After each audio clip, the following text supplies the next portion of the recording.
Po ta shikosh shumë nga këta njerëz mësojnë nga politika, mësojnë edhe gjërat më të këqija të politikës dhe bile tani edhe një nga personat që njihet si autore alternative u paraqit edhe në zgjedhje. Pse ekspertët, akademikët, intelektualët që bëjnë punë serioze dhe studime serioze duket sikur nuk gjejnë hapësirë në media, nuk gjejnë platforma ku të shprehen, kurse turbo-albanologët, po i quajmë, kthehen menjëherë viral, janë gjithmonë të pranishëm në televizion, janë gjithmonë të pranishëm në emisione, nuk po përfshi internetin, se ajo është një hapësirë pak më është një hapësirë ku secili hyn me kujdes kur konsumon, kur lexon diçka ose kur dëgjon një gjë. Tash akademikët nuk janë përshtatur sa duhet me nevojat e momentit. Nuk kanë njerëz të zotët për public relations, ose nuk i japin rëndësi, po më shumë është kjo tjetra që nuk i flasin dot mirë, nuk e kanë edhe zotësi publikut, sepse ata janë mësuar që të bëjnë punën ndryshe, domethënë janë studios shumë të mirë,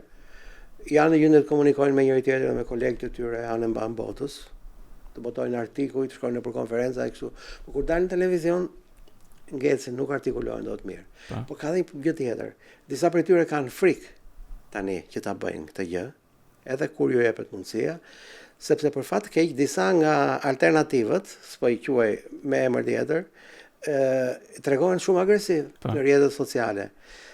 Tregojnë agresiv dhe fillojnë me akuza që dalin nga caqet e debatit shkencor, futen në politik. Po ta shikosh shumë nga këta njerëz mësojnë nga politika, mësojnë edhe gjërat më të këqija të politikës dhe bile tani edhe një nga personat që njihet si autore alternative u paraqit edhe në zgjedhje. Kjo tregon që ka një tundim për të kaluar nga albanologjia alternative në politik, sepse këta njerëz shikojnë suksesin që kanë në publik dhe e krahasojnë me refuzimin që u bëhet nga qarjet akademike.